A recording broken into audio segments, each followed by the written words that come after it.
अपने देश में अंग्रेजी महज एक लैंग्वेज नहीं रह गई है, बल्कि एक स्टेटस सिंबल बन गई है। आज लोग परेशान हैं कि क्या उनके बच्चे इंग्लिश मीडियम स्कूल में नहीं पढ़ पाएंगे।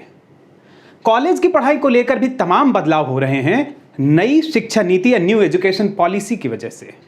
क्या है ये बदलाव और क्या होगा इनका असर, सभी सवालों के जवाब आज सॉलिड बात में। शिक्षा के क्षेत्र के इन तमाम सवालों के जवाब हासिल करने के लिए हमने बात की देश में शिक्षा के सबसे बड़े अफसर से। भारत सरकार का एचआरडी मंत्रालय, जो जल्दी ही शिक्षा मंत्रालय हो जाएगा, उसमें सचिव हैं अमित खरे। ये आज हमें बताएंगे हमारे तमाम सवालों के जवाब बेहद सरल अंदाज में। सबसे पहले तो हम ये जानना चाहेंगे कि स्कूल कॉलेज की पढ़ाई को लेकर क्या बदलाव होने जा रहे हैं। देखिए, संक्षेप में कहूँ तो राष्ट्रीय शिक्षा नीति एक बहुत बड़ा बदलाव शिक्षा के क्षेत्र में ला रही है। इसको हम ये कहेंगे कि ये इंक्रीमेंटल चेंज नहीं है, ये ट्रांसफॉर्मेशनल चेंज है। किस प्रकार से कि 10+2 की व्यवस्था की जगह 5+3+3+4, इसको मैं विस्तार से समझाऊंगा। ये नई शिक्षा स्कूलों में आएगी, 5+3+3+4। इसके अलावा आर्ट, साइंस, कॉमर्स जो होता था कि मेहनत करो तो साइंस होगी, तो फिर इंजीनियरिंग में या मेडिकल में जाओगे, वो समाप्त हो जाएगा। ये आर्ट, साइंस, कॉमर्स के डिफरेंस समाप्त हो जाएंगे। उच्च शिक्षा में जो पाठ्यक्रम थे उसमें था कि यदि आप 3 साल पढ़ेंगे तो आपको डिग्री मिलेगी। अगर 2.5 साल के बाद भी, 2.25 साल पर भी अगर आपने छोड़ दिया तो कुछ नहीं मिलेगा। यहाँ है कि मल्टीपल एंट्री एंड एग्जिट, 1 साल के बाद भी आप निकलना चाहें तो सर्टिफिकेट लेके निकल सकते हैं। किसी कारण से 2 साल के बाद पारिवारिक स्थिति अच्छी हुई और वापस आना चाहते हैं तो वापस भी आ सकते हैं। यानी एक निश्चित अवधि के अंदर academic bank of credit ABC, जिस प्रकार से सेविंग्स बैंक होता है, उसमें आप क्रेडिट यानी अपनी राशि जमा करते हैं, जब जरूरत होती है तो निकालते हैं। तो 3 साल के अंदर यदि आपने फर्स्ट और सेकेंड ईयर की पढ़ाई कर ली है, उसके क्रेडिट जमा है, तो फिर रिपीट करने की फर्स्ट ईयर से ज़रूरत नहीं है, आप वापस थर्ड ईयर में ही ज्वाइन कर सकते हैं। ये बहुत बड़े बदलाव हैं। अब स्कूल शिक्षा में देखा जाए तो 5+3+3+4 क्या है? अगर जोड़ा जाए तो 15 साल हो जाते हैं। कई लोग पूछते हैं कि ये क्या 15 साल स्कूल में होंगे? खरे साहब, ये बताइए कि पहले जो स्कूल की पढ़ाई 12 साल में पूरी हो जाती थी 10+2 की वजह से, क्या अब ये 15 साल में पूरी होगी स्कूल की पढ़ाई? स्कूल में वही 12 साल होंगे, लेकिन 12 साल में ये समझा जा रहा था, काफ़ी इस पर वैज्ञानिकों की राय ली गई, जो न्यूरोलॉजिस्ट हैं उनकी राय ली गई। और आप जानते ही हैं, सारे आपके पाठक और दर्शक जानते होंगे कि इस नीति के निर्धारण के लिए जो कमेटी बनी थी, जिसके अधिकांश सुझाव सरकार ने माने हैं, वो प्रसिद्ध वैज्ञानिक डॉक्टर कस्तूरी रंगन की अध्यक्षता में थी। उसमें विदेश के भी एक्सपर्ट थे। मंजुल भार्गव, वो प्रिंसटन विश्वविद्यालय के प्रोफेसर हैं, भारतीय हैं लेकिन वहाँ प्रोफेसर हैं। देश के भी जो प्रख्यात शिक्षाविद हैं वो सदस्य थे। और उन सभी का कहना था कि बचपन में ही जो बच्चे होते हैं, बालक हों बालिका हों, उनके 3 साल की उम्र के जो न्यूरॉन होते हैं, दिमाग में जो न्यूरॉन होते हैं, उनका विकास पहले 5, 6, 8 साल में ही होता है। तो इसीलिए 10+2 में एक कमी ये थी कि इसका नीचे का फाउंडेशन नहीं था, यानी आंगनवाड़ी या प्री स्कूल। 10 के स्कूलिंग यानी कक्षा 1 से शुरू होती थी। कक्षा 1 के पहले स्कूलिंग नहीं बल्कि प्री स्कूल या आंगनवाड़ी, जिसमें खेल खेल में ही कि अगर मान लीजिए 3 गोलियां रखी हैं तो उसमें से एक हटा ली गई तो कितनी बची? तो 2 गोलियां बची। अगर उसमें से कुछ जोड़ दिया जाए तो कितना हुआ? 3 में 2 जोड़ दिया जाए तो गिन के बच्चा देख सकता है 5 हुआ। तो ये ब्लैक बोर्ड वाली टीचिंग नहीं होगी। पहले 5 साल खेल खेल में ही पढ़ाई होगी, 3 साल आंगनबाड़ी में और क्लास 1 और 2 जो है वो स्कूल में।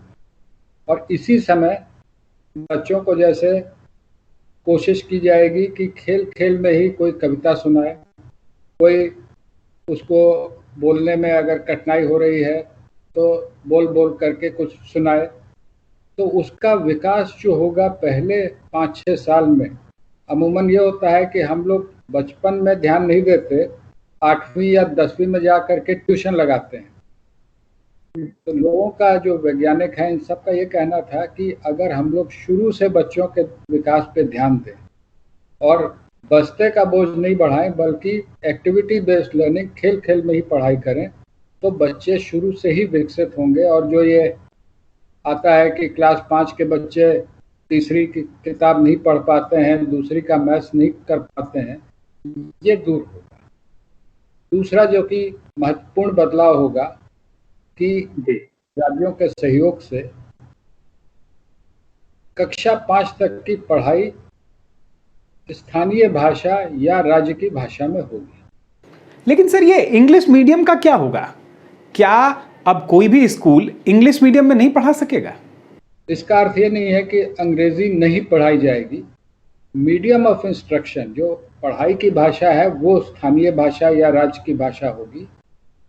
अंग्रेजी, हिंदी, तमिल, तेलुगु, उड़िया, संस्कृत, जो भी भाषा के पढ़ने पे रोक नहीं है, अंग्रेजी भाषा भी पढ़ी जा सकती है एज ए सब्जेक्ट। लेकिन मातृभाषा में पढ़ाई का ये दृष्टिकोण है, ये पूरे विश्व में ये साबित रहा है, बहुत से इस पे स्टडीज हैं कि बच्चे ज़्यादा समझते हैं अगर जो अभिजात्य वर्ग को छोड़ दिया जाए। मान लीजिए जिनके माता पिता बड़े सरकारी अधिकारी हैं, बड़े पदों पर हैं। जी, आपका कहना है कि जो 5वीं तक की क्लासेस हैं उसमें मीडियम ऑफ इंस्ट्रक्शन यानी पढ़ाई का जो माध्यम है वो अंग्रेजी नहीं होगा। लेकिन इस व्यवस्था में बदलाव से हमें फायदा क्या होगा? जो आम नागरिकों का देखा जाए तो घर में अगर हिंदी बोली जा रही है, स्कूल में अंग्रेजी बोली जा रही है, तो पहले से बेचारा बच्चा अटपटा इसी में रहता है कि उसको मैथ्स तो बाद में समझ आएगा, पहले उसको अंग्रेजी समझनी होगी कि 1 + 2 = 2। तो ना तो उसको प्लस पता है ना इक्वल पता है। अगर वही बोला जाए कि 1 में 2 जोड़ो तो बच्चे क्या होगा, तो हो सकता है वो बता दे कि 3 होगा।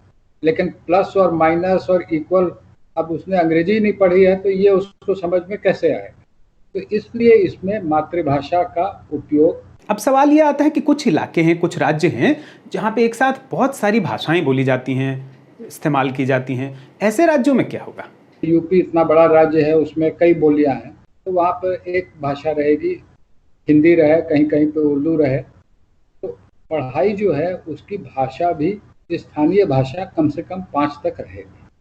ये नई व्यवस्था में फर्स्ट क्लास से पहले 3 साल की पढ़ाई तो जोड़ी गई है, लेकिन ये जो प्री स्कूल होगी ये कैसे होगी? क्या आंगनबाड़ी में ही ये पढ़ाई होगी या फिर स्कूल में प्री स्कूल की भी व्यवस्था हो जाएगी?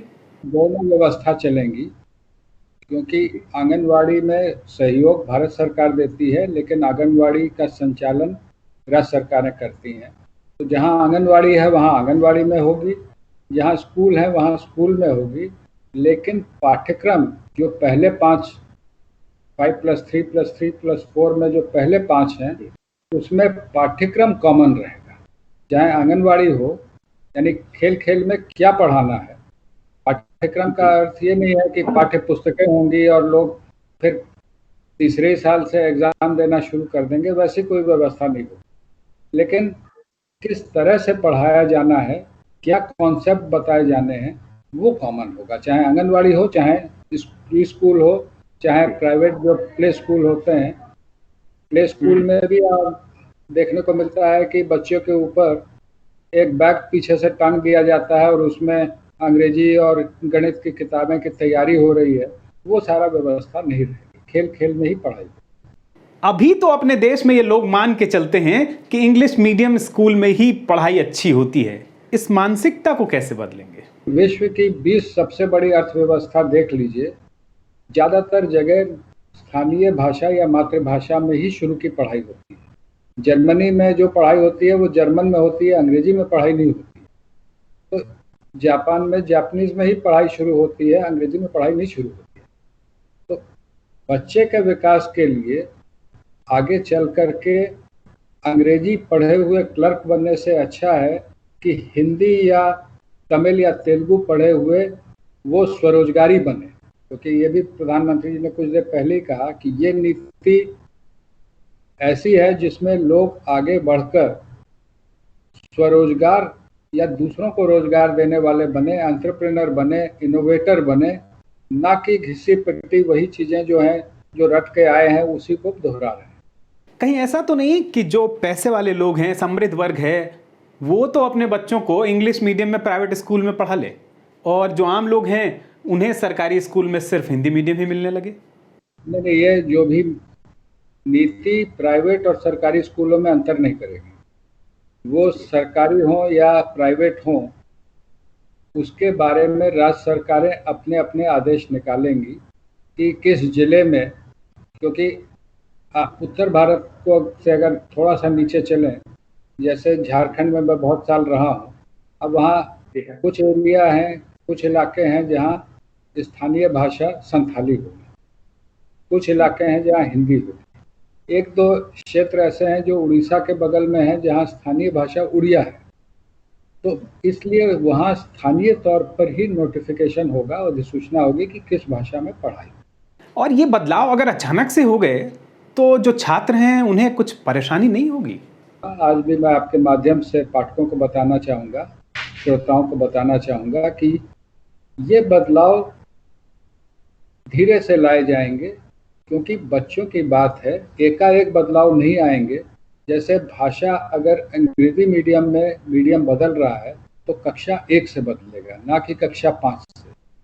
कि 5वीं के बच्चे को अचानक में कह दिया जाए, कोई कर्नाटक में बच्चा पढ़ रहा है, उसको अचानक में कहा जाए 5वीं में कि अब आज से पढ़ाई कन्नड़ में होगी, तो वो तो उसकी पूरी पढ़ाई ही गड़बड़ा जाएगी। तो जो बदलाव आएगा वो कक्षा 1 और 2 को मान लीजिए पहले कहा गया, फिर जब वो बच्चे आगे बढ़े तो 3 और 4 में कहा गया अगले साल।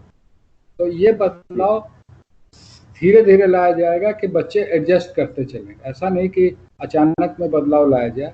उदाहरण के लिए जब 10+2 की सिस्टम आई थी, आपको याद होगा कि पहले हायर सेकेंडरी की व्यवस्था थी, 11 साल की हायर सेकेंडरी होती थी।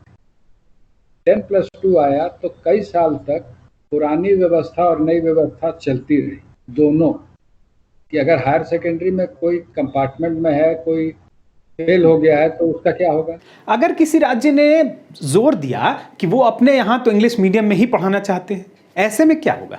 नहीं, ऐसी व्यवस्था हम लोग नहीं सोच रहे हैं, क्योंकि इस पर आंध्र सरकार ने अभी हाल में ही अंग्रेजी मीडियम जो लागू किया था, मैं अवगत करा दूं कि हाई कोर्ट जो वहीं का आंध्र प्रदेश का हाई कोर्ट है, उसने उसको निरस्त कर दिया इस आधार पे कि ये छोटे बच्चों के लिए उचित नहीं है।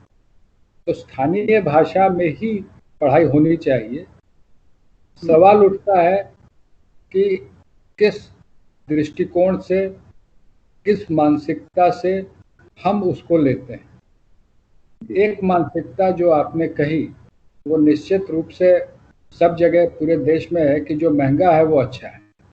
अगर मैं कहूँ कि ये लैपटॉप 80,000 का है तो कहा जाएगा अच्छा है, तो वही चीज़ अगर हम लोकल बना के 10,000 में कहें तो डाउट हो जाएगा कि ये तो कुछ नकली है या घटिया है।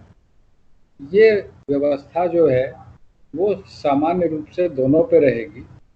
केवल टाई लगा लेने से और अच्छा, मतलब हम ये नहीं चाहते कि अंग्रेजी का बहिष्कार, समझ लीजिए पूरी बात समझ लीजिए, अंग्रेजी के बहिष्कार की बात नहीं है। निश्चित रूप से लोग अंग्रेजी सीखें, लेकिन अपनी मातृभाषा में पढ़ने से यह फायदा होगा कि लोग समझ सकेंगे। जो बुनियादी कॉन्सेप्ट समझ में नहीं आते हैं, मैंने जिस दिन प्रेस कॉन्फ्रेंस थी 29 तारीख को, उस दिन भी एक उदाहरण दिया था कि अगर ट्राइबल क्षेत्र में कहें कि ये plane was flying at the speed of 800 kilometre per hour, अब उसने ना तो प्लेन देखा है, ना उसको ये स्पीड समझ में आ रही है, ना किलोमीटर समझ में आ रहा है। अगर उसको स्थानीय रूप से बताएं कि एक रेलगाड़ी 40 किलोमीटर की स्पीड से जा रही थी, तो शायद वो रेलगाड़ी उसने देखी होगी और जा रही थी, तो समझ जाएगा कि ये मूवमेंट की बात हो रही है। तो ये बदलाव लाने की बात है। कॉलेजेस में ये जो साइंस, कॉमर्स, आर्ट्स को खत्म करने की बात है, ये कब और कैसे लागू होगी?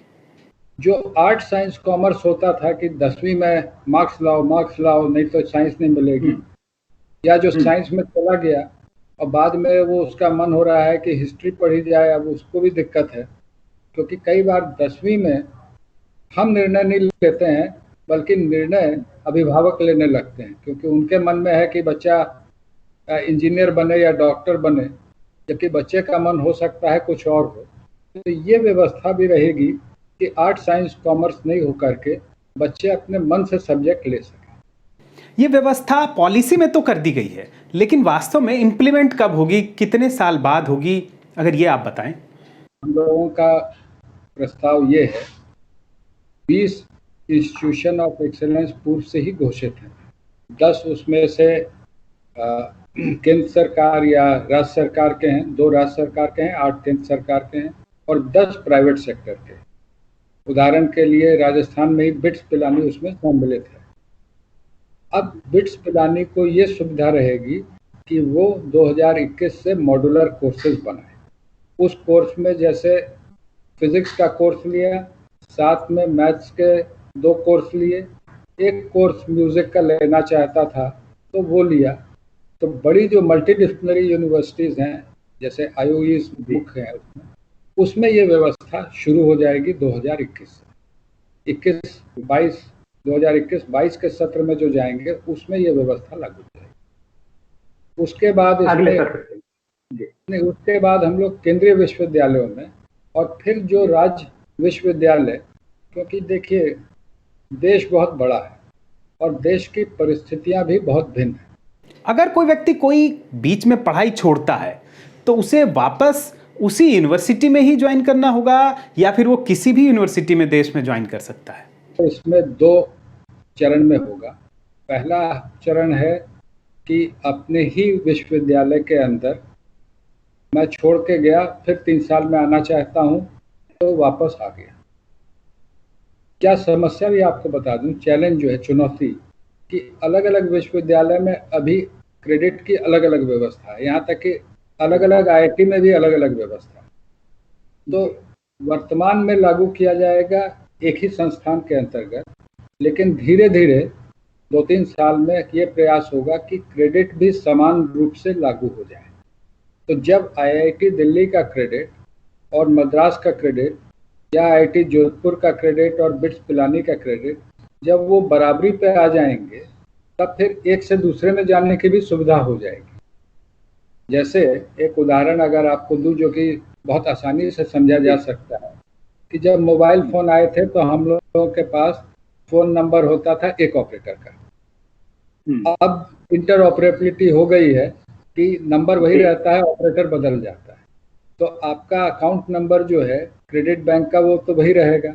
क्रेडिट अगर बराबर हो गए हैं तो वही क्रेडिट लेकर के ऑपरेटर यानी विश्वविद्यालय बदल जाएगा कि बिट्स पिलानी से IIT जोधपुर चले गए, लेकिन वो द्वितीय चरण में होगा, क्योंकि क्रेडिट को हम लोगों को सारे विश्वविद्यालयों के जो उसमें भाग ले रहे हैं उनके क्रेडिट को एक समान बनाना होगा। एक व्यवस्था जो आपने प्रस्तावित की है नई शिक्षा नीति में कि सभी तरह के जो यूनिवर्सिटीज और कॉलेज के एडमिशन होंगे वो एक ही परीक्षा से होंगे, ये क्या बहुत महत्वाकांक्षी नहीं लगता है? कि इसको जरा मैं समझा दूं।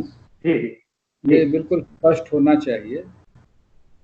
IIT JEE और नीट की ही तरह कॉमन एडमिशन टेस्ट होगा जो कि स्वैच्छिक होगा, यानी केंद्रीय विश्वविद्यालयों में हम शुरुआत करेंगे 2021 से, लेकिन राज्य विश्वविद्यालय जो जुड़ना चाहेंगे वो जुड़ेंगे, नहीं जुड़ना चाहेंगे तो अपनी व्यवस्था रखेंगे। क्योंकि कई बार कई जगह ये समस्या हो सकती है कि राज्य के विश्वविद्यालय का स्तर या बोर्ड का स्तर अन्य जगह के स्तर से भिन्न हो। तो ऐसा ना हो कि मध्य प्रदेश में दूसरे राज्यों के छात्र आ गए तो मध्य प्रदेश के छात्र कहाँ जाएंगे। तो इसलिए स्वैच्छिक रूप से केंद्रीय विश्वविद्यालय में तो अनिवार्य रूप से कॉमन एडमिशन टेस्ट रहेगा, लेकिन राज्यों में स्वैच्छिक रूप से रहेगा। और जो राज्य इससे जुड़ेंगे उनमें ये टेस्ट उनकी भाषा में भी होगा, क्योंकि अगर मान लीजिए इसमें असम से लोग जुड़ते हैं या उड़ीसा से जुड़ते हैं और टेस्ट हम हिंदी और अंग्रेजी में लेंगे तो वहाँ के छात्रों के लिए एक बहुत बड़ा डिसएडवांटेज हो जाएगा। तो जो राज्य के विश्वविद्यालय इस नई व्यवस्था में जुड़ते हैं तो उनकी भाषा में भी टेस्टिंग होगी, यानी असमिया हो या उड़िया हो। जिस प्रकार से नीट है, नीट में सभी राज्य शामिल नहीं है। केंद्र के सारे मेडिकल कॉलेज हैं, जेईई में केंद्र के आईआईटी एनआईटी हैं, लेकिन सभी राज्यों के इंजीनियरिंग कॉलेज नहीं हैं। तो वो स्वैच्छिक होगा कि जो जुड़ना चाहेंगे वो अपनी सुविधा के अनुसार जुड़ेंगे। और नीट के लिए तो सुप्रीम कोर्ट का ऑर्डर भी था, एक राज्यों के लिए दबाव भी था। एक बात ये भी आती कि एमफिल की जो व्यवस्था थी उसे क्यों खत्म करने की जरूरत पड़ी और उससे क्या फायदा मिलेगा?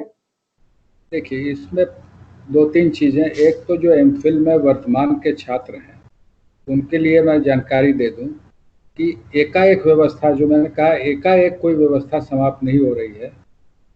जो छात्रों को समय दिया जाएगा, मान लिया जाए कि 2 वर्ष का, कि वो अपनी एमफिल पूरी कर लें। ऐसा नहीं होगा कि उनकी एमफिल बीच में ही रुक जाए। जो उसमें है उनको समय दिया जाएगा। दूसरा, जो हम लोगों का जो विश्वविद्यालयों के जो कुलपति थे जिनसे ये चर्चा हुई और जिसके आधार पे कमेटी की रिकमेंडेशन आई कि एमए की जो पढ़ाई है या एमएससी की जो पढ़ाई है उसमें रिसर्च ओरिएंटेशन उसी समय देना चाहिए। अभी है कि हम लोग एमए या एमएससी को भी क्वेश्चन आंसर एग्जामिनेशन, एक तरह से बीए और एमए में कुछ जो असेसमेंट है उसमें कोई अंतर नहीं रह गया है। एमए या एमएस जो भी होगा, एमएससी, उसमें रिसर्च पेपर पे जोर उसी समय देना चाहिए जिस समय कोई व्यक्ति या कोई छात्र छात्रा एमए एमएससी कर रहे हैं तो रिसर्च आधारित पेपर लिखना शुरू करें तो उनको एमफिल की ज़रूरत नहीं है। वो 1 साल अनावश्यक जो एमफिल का हो रहा है उसकी जगह रिसर्च पेपर लिखने की आदत अगर पोस्ट ग्रेजुएशन से ही डाली जाए तो पीएचडी में वो सीधे जा सकते हैं। इससे पूरे 1 साल की बचत होगी। जी, अभी कोरोना के टाइम में अधिकांश चाहे स्कूल हो, कॉलेज हो, जितने भी एजुकेशन इंस्टीट्यूशन हैं, सभी ने ऑनलाइन शुरू कर दिया है पढ़ाना। तो लेकिन भविष्य में भी लगता नहीं है कि जल्दी कोरोना का खतरा कम होगा। तो पूरी जो ऑनलाइन एजुकेशन की व्यवस्था है इसको लेके क्या नई सोच है और किस तरह से इसको लागू किया जाएगा? देखिए, इसमें सोच बहुत साफ है और पॉलिसी में स्पष्ट रूप से लिखा हुआ है टेक्नोलॉजी विथ इक्विटी, यानी समावेश के साथ।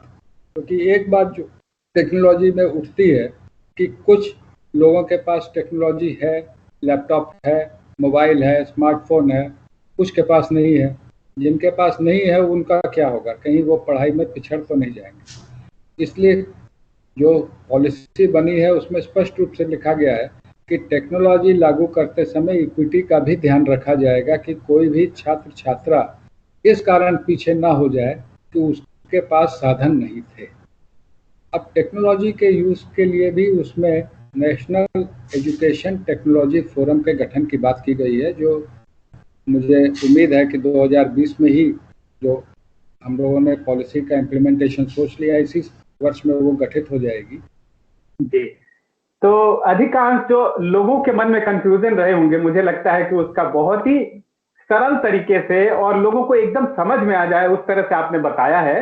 अंत में एक सवाल सिर्फ ये पूछूंगा कि ये जो बच्चों में अधिक से अधिक नंबर लाने की जो होड़ रही है अभी तक और एग्जाम को लेके जो तनाव रहा है, तमाम बातें इसमें हैं, लेकिन वास्तव में क्या ये कम होगा अगले कुछ वर्षों में?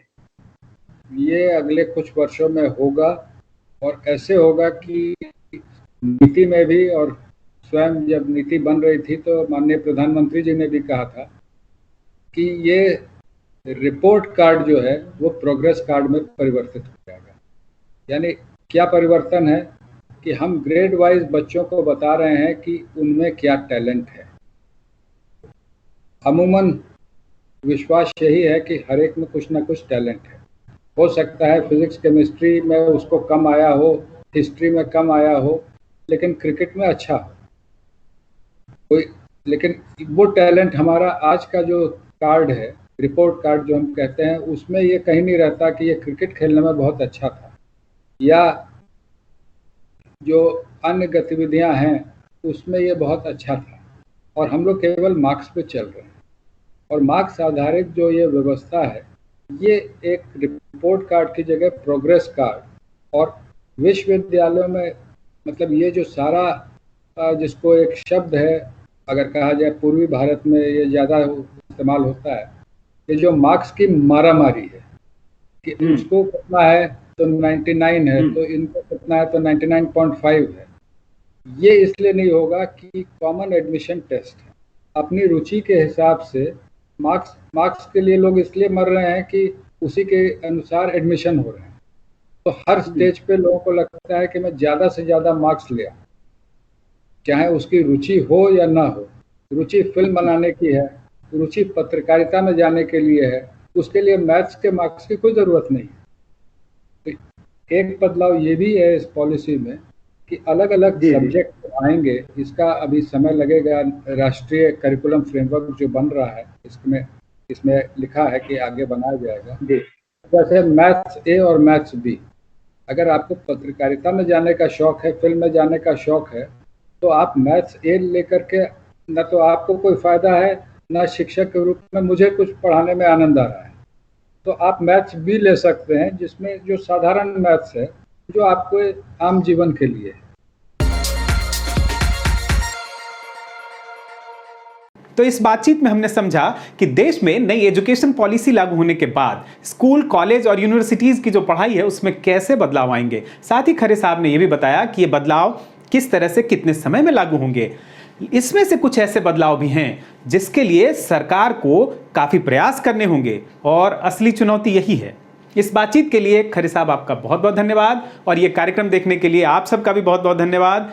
अगर ये बातचीत सॉलिड लगी हो तो इसे अपनों के साथ शेयर करना मत भूलिएगा और अपने विचार हम तक जरूर पहुंचाएं।